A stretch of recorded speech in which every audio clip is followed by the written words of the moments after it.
오늘 우리에게 주시는 하나님의 말씀은 요한계시록 21장 9절에서 21절까지의 말씀입니다. 어제 보았던 21장 1절에서 8절은 새하늘과 새 땅을 우리에게 말씀해 주셨습니다. 새하늘과 새 땅은 완전히 다 없애고 새로 만드는 것이 아니라 새롭게 하는 거다라고 그렇게 말씀을 나눴습니다. 이미 있는 첫 하늘과 첫 땅을 새롭게 하는 것이죠. 새 하늘과 새 땅으로 변화되는 것입니다. 그 새 하늘과 새 땅에 신랑을 위해 단장한 것 같은 신부인 새 예루살렘이 내려옵니다. 예루살렘 성이 이제 단장해서 예쁘게 단장해서 이렇게 내려온다는 거죠. 마치 신부가 신랑을 위해서 이렇게 단장한 것처럼 내려온다는 거죠. 그럼 여기서 말하는 이 새 예루살렘은 뭘 말한다고 했습니까? 바로 성도들을 말한다고 했습니다. 어린 양의 신부된 성도를 말하는 것이죠. 그리고 이 새 하늘과 새 땅에는 하나님께서 친히 함께 하신다고 했습니다. 이게 새 하늘과 새 땅의 하나님 나라의 본질이죠. 아무리 멋있고 아무리 예쁘고 먹을 것이 가득해도 그래도 하나님께서 함께 계시지 않는다면 거기는 하나님의 나라가 될 수 없는 거겠죠. 하나님께서 함께 계시기에 하나님의 나라가 되는 것입니다. 그렇게 하나님께서 친히 함께 계셔서 이제 눈물도 또 사망도 애통도 없는 곳이 되었습니다.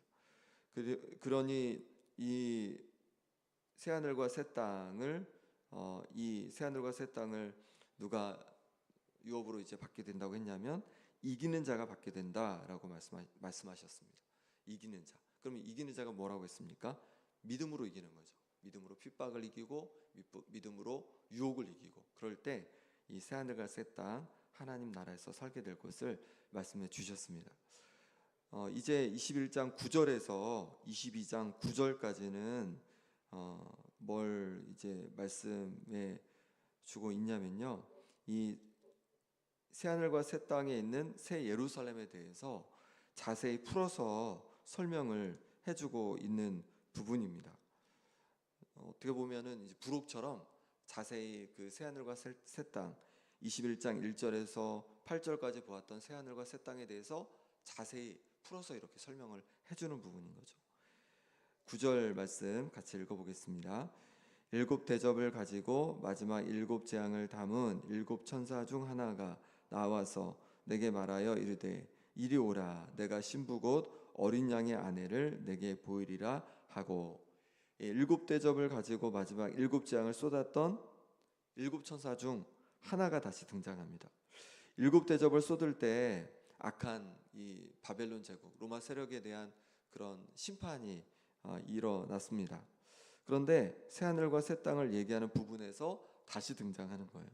이건 뭘 말하냐면 종말은 심판 자체가 목적이 있는 것이 아니라는 거죠. 심판 자체가 목적이 있는 것이 아니라 성도들에게 새하늘과 새 땅 하나님 나라를 주는 것이 최종 목적임을 우리에게 말씀해 주고 있는 것입니다. 우리 삶에도 마찬가지입니다. 고난이 최종 목적이 아니죠. 결국 우리에게 평안을 주고 기쁨을 주기 위함인 줄 믿습니다. 우리를 더욱 하나님께서 기뻐하신 모습으로 변화시켜 가기 위함인 줄 믿습니다. 천사가 이제 말하는데요. 뭐라고 말하냐면 오라 내가 신부 곧 어린 양의 아내를 내게 보이리라 이렇게 말합니다. 어린 양 대신 예수님의 아내, 예수님의 신부를 보여준대요. 이 예수님의 신부는 누굽니까? 10절 말씀 같이 읽어보겠습니다. 성령으로 나를 데리고 크고 높은 산으로 올라가 하나님께로부터 하늘에서 내려오는 거룩한 성 예루살렘을 보이니. 아멘. 내가 신부 곧 어린 양의 아내를 내게 보이리라 했습니다. 어린 양의 아내 신부를 보이리라 했습니다. 그러면서 뭘 보여줍니까? 내려오는 그 새 예루살렘을 보여주는 것이죠.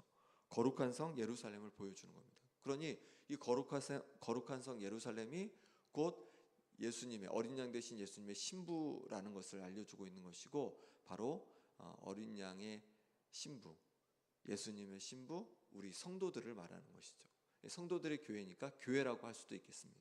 어쨌든 우리 성도들을 말하는 것입니다. 11절부터는 이제 이 거룩한 성 예루살렘에 대해서 묘사하고 있습니다. 새하늘과 새 땅 하나님 나라에서 살게 될 그러니까 성도들의 모임인 교회에 대해서 묘사를 해주고 있는 거예요. 물론 이 묘사된 것이 정말 그렇게 뭐 이렇게 그런 모습으로 새하늘과 새 땅에서 있게 된다 이런 얘기는 아니죠. 왜냐하면 묘사니까.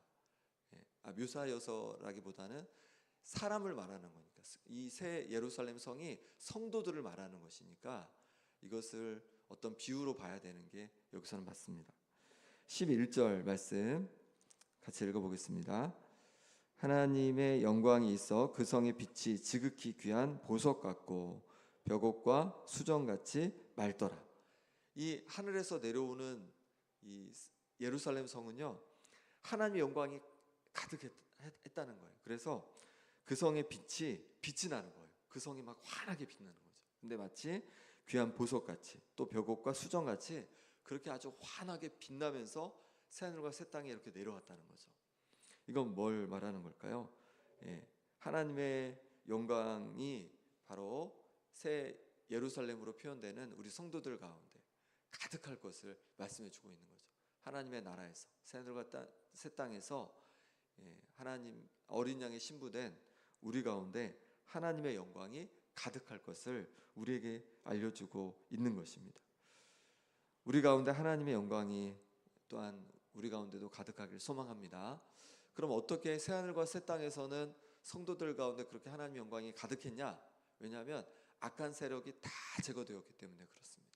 악한 세력이 다 제거되고 하나님의 영광이 임하니까 그렇게 빛났던 것이죠. 우리도 마찬가지죠. 우리도 이 땅에서 온전하게 완전하게 모든 악이 제거되고 또 모든 하나님의 영광을 우리가 다 볼 수는 없겠지만 이 땅에서도 마찬가지입니다. 우리가 우리 속에 있는 악을 제거해 가고 그렇게 하나님의 영광을 구하며 나갈 때 우리 가운데도 하나님의 영광이 가득한 그 영광을 이 땅에서도 맛보게 될 줄 믿습니다. 그러니 무엇이 중요하냐면 우리를 정결하게 하는 것이 중요한 것입니다. 우리의 죄를 바라보고 우리 죄를 날마다 회개함으로 말미암아서 우리가 하나님 앞에 정결하게 되는 것이 필요한 것이죠. 어떻게 우리 죄를 볼 수 있습니까? 말씀을 통해서만 우리 죄를 볼 수 있어요. 기준이 있어야 되니까. 그러니까 말씀을 붙잡고 말씀 속에서 내가 하나님 앞에 어떤 죄가 있는지 어떤 부족함이 있는지 나를 자꾸만 달아보는 겁니다. 그렇게 말씀을 기준으로 해서 나를 달아보고 회개하고 내 삶을 바꾸어 갈 때 우리의 모습이 정말로 거룩해지고 하나님의 영광이 가득할 줄 믿습니다. 그래서 바울도 디모데에게 편지하면서 말씀과 기도로 거룩하여 지니다라고 그렇게 알려준 것이죠. 우리가 말씀을 붙들고 우리 자신을 돌아보고 그렇게 회개하며 나갈 때 거룩한 하나님의 자녀가 되고 하나님의 영광이 가득할 줄 믿습니다. 우리뿐만이 아니죠. 우리 교회가 마찬가지죠. 우리 교회 성도들 한 분 한 분이 말씀을 붙잡고 그렇게 나를 돌아보고 회개하며 내 삶을 변화시키며 나갈 때 더 거룩한 주님의 몸된 교회가 되고 또 우리 교회 가운데 하나님의 영광이 가득하여서 쓰임받게 될 줄 믿습니다. 성에는 이제 성곽이 있었습니다. 그리고 12문이 있었습니다. 12절에서 14절 말씀입니다. 12절에서 14절 말씀 제가 읽어보겠습니다. 크고 높은 성곽이 있고 12문이 있는데 문에 12천사가 있고 그 문들 위에 이름을 썼으니 이스라엘 자손 12지파의 이름들이라. 같이 읽습니다. 동쪽의 샘은 북쪽의 샘은 남쪽의 샘은 서쪽의 샘은이니 그 성의 성곽에는 12기초석이 있고 그 위에는 어린 양의 12사도의 12 이름이 있더라. 아멘. 여기 보시면 이제 예루살렘 성은 성곽에 둘러 있는데요. 그 성곽에는 12문이 있답니다. 이 문에 12천사가 있고 그 문들 위에 이름이 쓰여 있는데 이스라엘 자손 12지파의 이름들이 써 있습니다. 이게 동쪽의 세문, 서쪽의 세문, 남쪽의 세문, 북쪽의 세문 이렇게 정사각형인데 거기에 문이 3개씩 있는 거예요. 한쪽 면에. 그래서 12개인 거죠. 그런데 각각에 뭐가 있냐면 12지파의 이름이 기록되어 있다는 겁니다.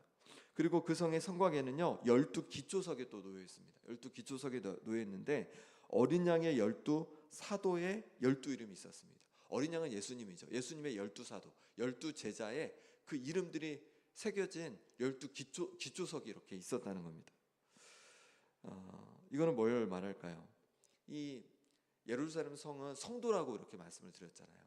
이제 새하늘과 새 땅, 하나님 나라에서 살게 될 성도를 말하는 것인데 12지파의 이름과 12사도의 이름이 기록되어 있는 겁니다. 12지파는 12지파 이름이 기록된 것은 무엇이냐면 12지파로 시작된 구약의 이스라엘 하나님의 백성을 말하는 것이고, 또 12기초석에 이제 사도의 이름이 있다는 것은 이제 사도들을 통해서 예수님의 제자들을 통해서 복음이 전해져서 많은 이들이 우리까지 이렇게 복음을 전해 듣고 이제 성도가 되었잖아요. 그러니까 이걸 말하는 거죠. 그러니까 구약에 있는 그 이스라엘로 표현된 하나님의 백성들, 또 신약에 또 제자들 통해서 복음을 전해받은 이제 성도들, 이 모두를 아우르는 구약과 신약의 하나님의 모든 백성을 아우르는 것을 말하는 거죠.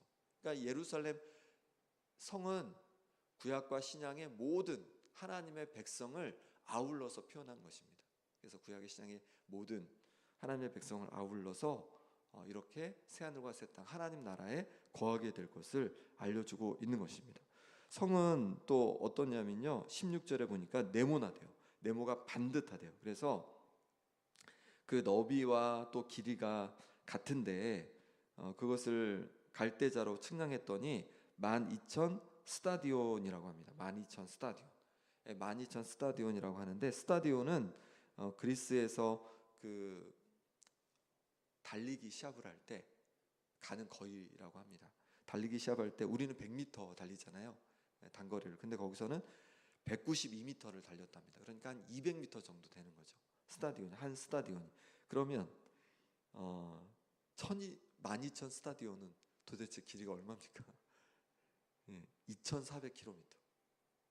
어마어마하게 크다고 이제 얘기하고 있는 거죠. 그렇게 된 것이 여기 보니까 표현이 16절 뒤에 보니까 길이와 너비와 높이가 같대요. 그러니까 길이도, 그러니까 가로 세로 높이, 정육면체가 길이가 다 똑같은데 한쪽이 2,400km입니다.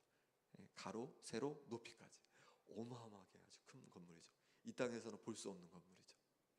지금 아무리 과학이 발달해서도 볼 수 없는 아주 큰 건물이라고 얘기하고 있어요. 중요한 건 뭐냐면요, 12 곱하기 1000입니다. 12 곱하기 1000. 12도 완전수, 또 1000도 완전수를 말하는 거여서 그렇게 하나님의 모든 백성을 이제 표현하는 거고요. 17절에 또 보니까 그 성곽을 측량함에 144 규빗이니 사람의 측량고 천사의 측량이라. 144 규빗이라고 얘기하고 있습니다. 성곽, 이 성을 둘른 성곽이 144 규빗이래요. 그러니까 70m 정도 된다는 거예요. 70m도 어마어마하게 높은 건데 이 성에 비하면 작아 보입니다. 성이 뭐 얼마예요? 2,400km니까 어쨌든 70m가 됩니다. 높이가. 그래서 144 규빗이라는 것도 12 곱하기 10입니다. 12 곱하기 12. 곧 구약의 그 12지파, 신약의 12사도를 통해서 이루어진 하나님의 백성들을 표현한다, 이렇게 볼 수 있겠습니다. 그러니 하나님의 나라는 구약의 하나님 백성과 신약의 하나님 백성이 모두 함께 같이 살아가는 곳이라는 거죠. 그리고 하나님의 영광에 가득하여 함께 살아가는 곳이라는 겁니다. 여기서 정육면체라고 이제 이렇게 얘기하고 있는데, 이 지성소가 그런 모양이었습니다. 그래서 하나님의 임재의 상징이라고도 볼 수 있습니다. 우리가 하나님 나라에서 믿음의 조상 아브라함과 다윗과 그리고 12사도와 믿음의 선조들과 다 함께 같이 살게 된다는 거예요. 그리고 우리 옆에서 함께 지금 기도하고 있는 우리 옆에 있는 성도님들과도 우리가 함께 살게 된다는 것입니다. 우리 모두 하나님 아버지의 자녀이기 때문에 그렇게 살게 된다는 것입니다. 그러니 우리가 더욱 우리 믿음의 선조들에게 부끄러움 없도록 그렇게 믿음으로 살아가고, 또 함께한 우리 성도들을 우리가 계속 볼 거니까, 영원히 같이 볼 거니까 더 사랑하고 아끼며 귀하게 여기며 살아갈 수 있기를 소망합니다. 18절에 보니까 그 성곽은 벽옥으로 쌓여 있고, 또 이 벽옥은 벽옥으로 쌓여 있다고 이렇게 돼 있어요. 그 성곽은 벽옥으로 쌓여 있고 이렇게 되어 있습니다. 벽옥은 하늘 성전 보좌에 앉으신 이의 모양을 나타내는 그런 보석이었습니다. 그래서 4장 3절에서 보면 앉으신 이의 모양이 벽옥과 홍보석 같고 이렇게 말합니다. 앉으신, 곧 보좌에 앉으신 이, 하나님의 모습이 벽옥 같다, 이렇게 말하고 있습니다. 곧 성곽이 벽옥으로 쌓여 있다는 것은 이 교회가 또 성도들이 하나님의 나라에서 이 성도들이 하나님의 영광과 하나님의 임재로 충만할 것을 그렇게 말한다 할 수 있겠습니다. 19절 20절에서는 이제 성곽의 기초석이 각종 보석으로 꾸며져 있다는 것을 그렇게 말씀해 주고 있는데요. 19절 20절 말씀 같이 읽어보겠습니다. 그 성의 성곽의 기초석은 각색 보석으로 꾸몄는데 첫째 기초석은 벽옥이요, 둘째는 남보석이요, 셋째는 옥수요, 넷째는 녹보석이요, 다섯째는 홍만호요, 여섯째는 홍보석이요, 일곱째는 황옥이요, 여덟째는 노곡이요, 아홉째는 다망옥이요, 열째는 비치옥이요, 열한째는 청옥이요, 열두째는 자수정이라. 아멘. 이렇게 그 성곽에 둘러있는 그 기초석이 뭐로 꾸며져 있냐면 보석으로 꾸며져 있다는 거예요. 근데 이 기초석에 누구의 이름이 기록되어 있다고 했죠? 14절에 어린 양의 그 12사도의 이름, 제자 이름이 기록되어 있다고 했습니다. 그런데 그것이 12사도의 이름이 적혀있는 그 12기초석이 각종 보석으로 꾸며져 있다는 거예요. 그럼 이거는 무엇을 말한다 할 수 있을까요? 기초석이잖아요. 그러니까 12사도의 그 보석 같은 그 귀한 믿음을 통하여서 그렇게 이제 성도들이 세워졌다는 거죠. 이 예루살렘 성은 성도들을 말하니까 바로 성도들의 이 제자들의 사도들의 아주 보석 같은 믿음을 통해서 이 교회가 세워지게 되었다는 거죠. 이 예루살렘 성이 세워지게 되었다는 거죠. 곧 성도들이 그렇게 세워지게 되었다는 것을 말씀하고 있는 것입니다. 12사도의 보석 같은 믿음으로 수많은 생명의 구원을 얻었습니다. 그래서 우리에까지도 이렇게 복음이 증거되고 우리도 구원을 얻게 되었습니다. 이처럼 우리도 보석 같은 제자들과 같은 그 보석 같은 믿음으로 하나님 앞에 드려질 수 있기를 소망합니다. 우리가 보석 같은 믿음으로 살아갈 때 또 우리를 통해서 수많은 사람들이 하나님 앞에 나오는 역사가 일어날 줄 믿습니다. 우선은 멀리 보지 않더라도 우리 가족의 그런 믿음의 기초석이 되고, 우리 구역의 믿음의 기초석이 되고, 우리 일터의 믿음의 기초석이 되고, 우리 교회의 믿음의 기초석이 될 수 있기를 소망합니다. 이렇게 순결하고 아름다운 믿음을 통해서 하나님께 영광 돌리고 또 많은 이들이 우리를 통해 구원받고 믿음으로 든든히 세워지는 역사가 있기를 간절히 소망합니다. 함께 기도하겠습니다.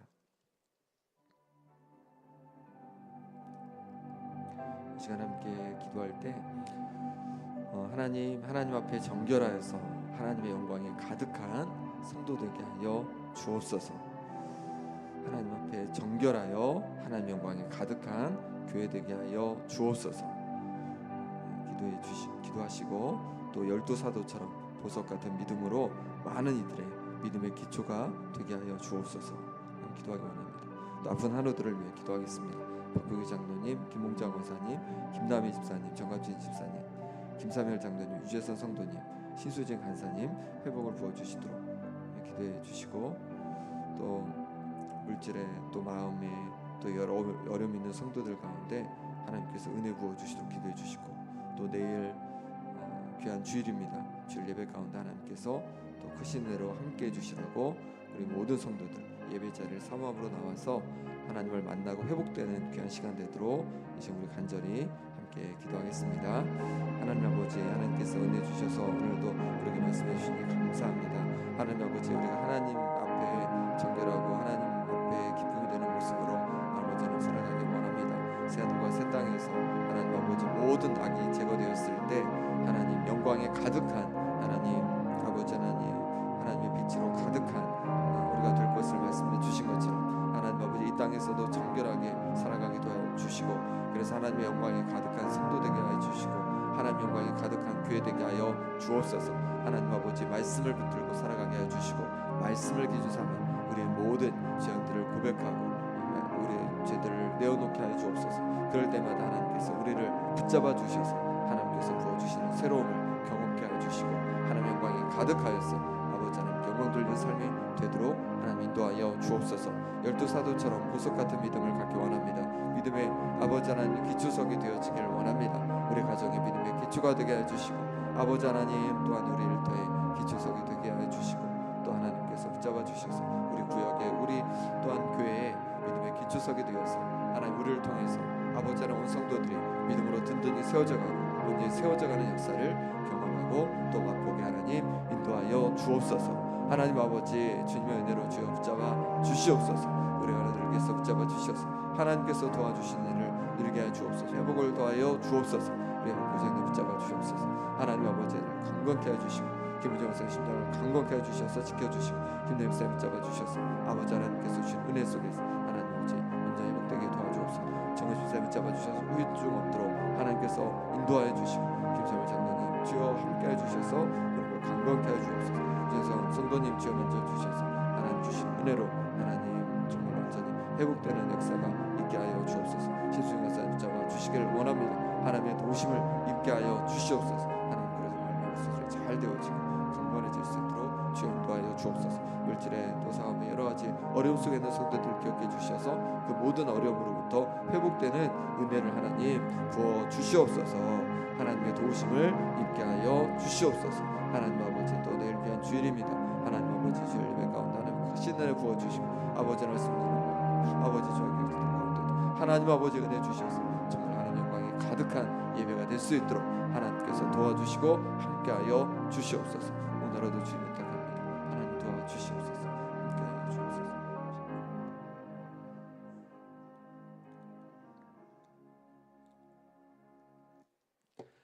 하나님 아버지 모든 악이 제거되었을 때 새하늘과 새 땅 하나님 나라가 임하고 또 하나님의 영광이 가득한 새 예루살렘 성 곧 성도들이 된 것처럼 하나님 아버지 이 땅에서도 하나님 우리의 연약한 죄들을 우리가 말씀 삼아 늘 돌아보게 하여 주시고 그래서 회개하고 우리 삶을 바꿔감으로 말미암아서 하나님의 영광이 우리 가운데 아버지 하나님 가득하기를 소망합니다. 하나님 우리 가운데 가득하고 또 우리 교회 가운데 가득하게 하여 주셔서 하나님 가득한 하나님의 영광을 통하여서 많은 이들이 하나님을 보게 하여 주시고 또 하나님을 하나님께로 나오는 은혜가 있게 하여 주옵소서. 하나님 아버지 열두 사도처럼 우리도 정말로 믿음의 아름다운 믿음의 기초석이 되게 하여 주옵소서.